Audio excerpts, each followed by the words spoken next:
presento a Rosario y a Rodrigo.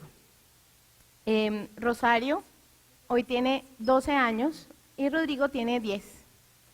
Son niños normales, sonrientes, juiciosos, pataletudos como todos los niños y un poco peliones como hermanos. Y comparten una característica: no van al colegio, no fueron a la guardería. Esta foto es de cuando nació Rosario, cuando me convertí en mamá. 4 años antes, en 1998, el padre de mis hijos y yo tomamos la decisión de pensar un poco más esa decisión de escolarizarlos, porque nos dábamos cuenta que lo que había disponible pues no encajaba muy bien con la manera como nosotros pensábamos y empezamos a buscar alternativas. Nos dimos cuenta que había un movimiento homeschooler que se estaba fortaleciendo en el mundo, que había unas tendencias religiosas y otras que no lo eran, y nos pareció inquietante, nos daba un poco de vértigo esto de educar a los niños sin ir al colegio, porque lo normal era eso, pero estábamos dispuestos a vivir la aventura. Cuando uno toma una decisión de esa naturaleza, es una decisión tan radical, que le cambia a uno tan intensamente la vida, que uno tiene que pensarla muy bien. Y ahora les voy a explicar cuáles fueron las 3 razones fundamentales para que nosotros finalmente tomáramos esa decisión. La vida y la experiencia nos ha demostrado que esas 3 razones las acompañan muchísimas más.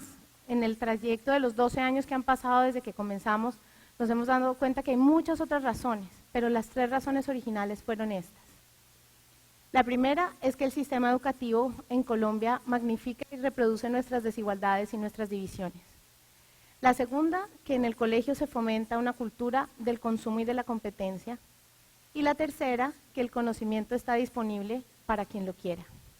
Voy a profundizar un poco mejor en cada una para no hacer una pasada tan rápida. Primero, el sistema educativo magnifica y reproduce nuestras divisiones como sociedad. Colombia, desafortunadamente, es un país que ha naturalizado la exclusión. Estamos acostumbrados a vivir en el mismo barrio, crecer, estudiar, trabajar y divertirnos siempre con el mismo grupo de personas, a mantenernos siempre supremamente amarrados a ciertos guetos y a ciertas formas de pensar. Sin embargo, vivimos en un país tan diverso. Aquí hay 74 lenguas, hay múltiples etnias, tanta diversidad de dónde beber y de dónde aprender, pero nos enseñan a estar desconfiados, a estar un poco como separados. Y claro, no estoy diciendo que este comportamiento sea y lo produzcan las escuelas, por supuesto que no. Esto se origina en un conjunto de valores que están en la sociedad y que se reproducen en las familias, pero luego llegan a la escuela estos valores y allí se magnifican y se reproducen. Voy a darles un par de ejemplos para poderlo ilustrar un poco mejor. El primero, una vez estábamos con Rosario y Rodrigo y con una amiguita de ellos en Monguí, en Boyacá, y en una fuente que hay ahí en la plaza estaba jugando un niño campesino. Rodrigo apenas vio agua, salió corriendo a jugar con el niño, igual que Rosario. Pero la niña se quedó ahí con nosotros los adultos, con carita de que quería ir. Yo me volteé y le pregunté que por qué no iba, y la niña me contestó una frase que seguramente me dolerá por el resto de mi vida. Ese niño no tiene zapatos y yo no juego con gente así. La mamá estaba conmigo en ese momento y me miró con mucho miedo. Sintió probablemente lo mismo que yo. La conozco hace muchísimos años y sé que no fue ella ni su familia la que le enseñó a pensar así. Seguramente lo obtuvo de otro lugar. La niña no pudo disfrutar la tarde, aunque fuimos a comer helado con el niño. Siempre se sintió incómoda y no lo dejaba de mirar, hasta que finalmente, cuando el niño campesino se fue, ella respiró aliviada. Segundo ejemplo. Los homeschoolers también tenemos momentos en donde nos dan muchas dudas y nos da mucho miedo la decisión de haber desescolarizado a los niños. En uno de esos momentos de crisis existencial, fui a visitar los colegios de Cartagena para ver pues, qué ofrecían. Encontré uno en particular que me pareció muy bello. Las instalaciones eran bonitas, los maestros eran muy buenos, parecía tener un modelo pedagógico muy importante, muy bien desarrollado, todo iba bien. Sin embargo, yo estaba con la coordinadora y le pedí que entráramos a los salones. Ahí necesito hacer un paréntesis. Vivo en una ciudad que tiene el 35% de su población se reconoce afrodescendiente y más del 70% tiene el marcador biológico afrodescendiente. El 20% de la población de Cartagena es indígena. Sin embargo, cuando fui a entrar y entré en todos los salones, no había un solo niño negro sentado en el pupitre. No había ni uno. Entonces le pregunté a la coordinadora que qué era aquello que había producido en el proceso de selección, pues tal fenómeno. Ella me miró con estupor y me dice, no, yo no lo había notado.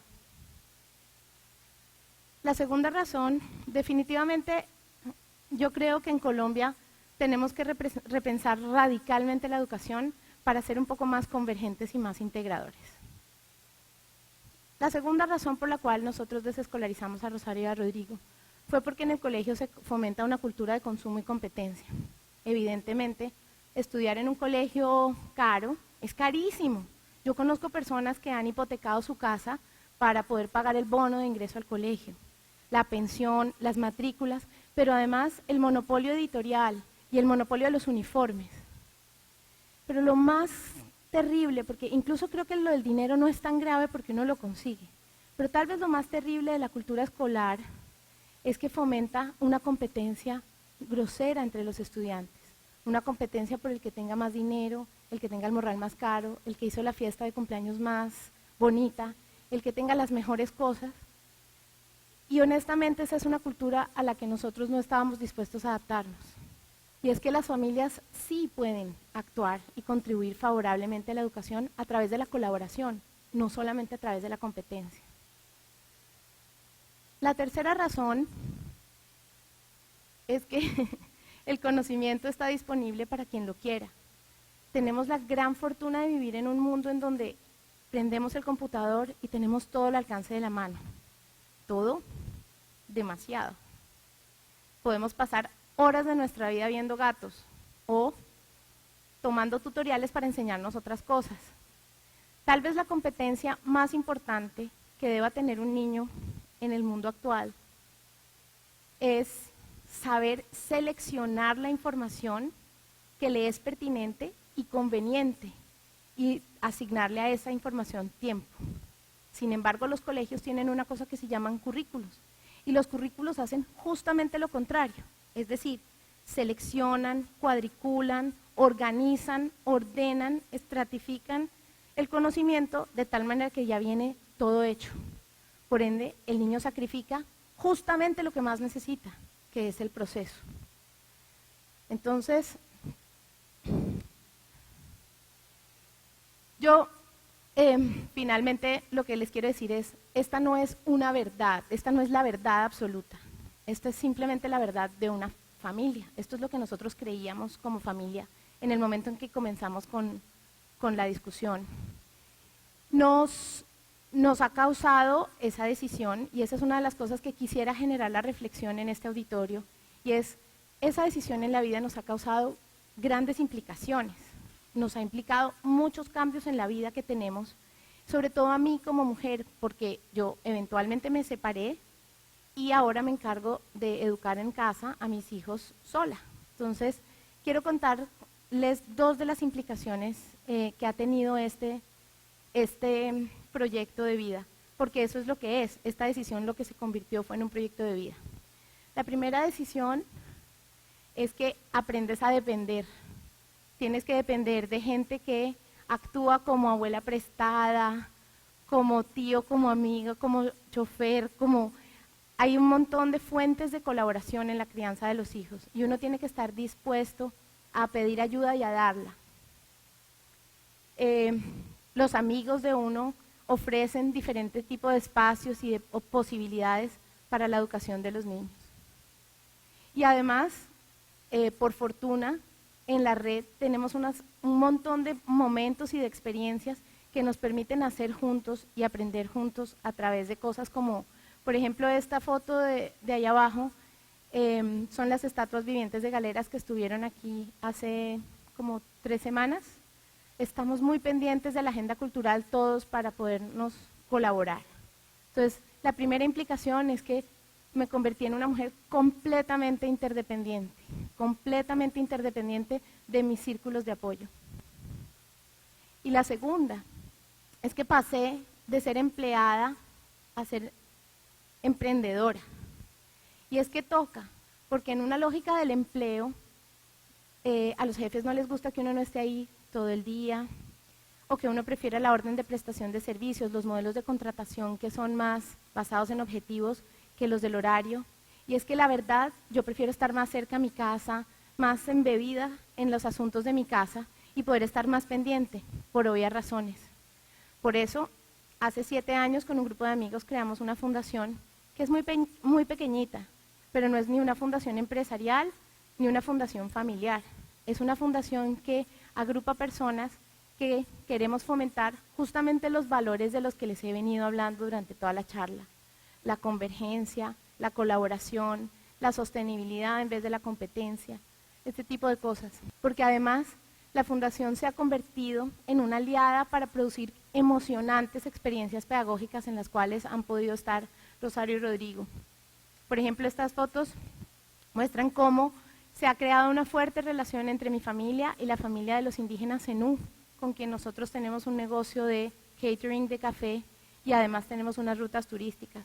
Mis hijos han podido participar porque esa es una de las cosas que me da el hecho de ser emprendedora, me da la libertad de llevarlos conmigo y de poderlos incluir, que es una cosa que las empresas convencionales en Colombia todavía no permiten. Y han podido conocer y tener muchas experiencias diversas. Hemos podido hacer jornadas de voluntariado reparando infraestructura en diferentes pueblos, conocen todos los centros poblados de Cartagena, han trabajado en ellos, en la mayoría de ellos son reconocidos, muchas veces los líderes se acuerdan más de los nombres de mis hijos que de los míos. Y efectivamente los voluntarios nacionales e internacionales empiezan a convertirse en una familia que produce eso que estábamos buscando desde el principio, y es la convergencia, demostrar que gente diferente trabajando junta por un mismo fin se vuelve una cosa muy poderosa. Pero realmente quiero volverme a concentrar en el tema de las decisiones, porque tomar una decisión, no solo como esta, sino como cualquier decisión grande que tomemos en la vida, nos va a cambiar, tiene fuertes implicaciones, nos va a cambiar y nos va a transformar la vida. No podemos tomar las decisiones en vano, no podemos tomar las decisiones porque alguien más nos dijo que lo hiciéramos o porque toda la vida se ha hecho así. Las decisiones en la vida se tienen que tomar pensando seriamente en cuáles son sus implicaciones.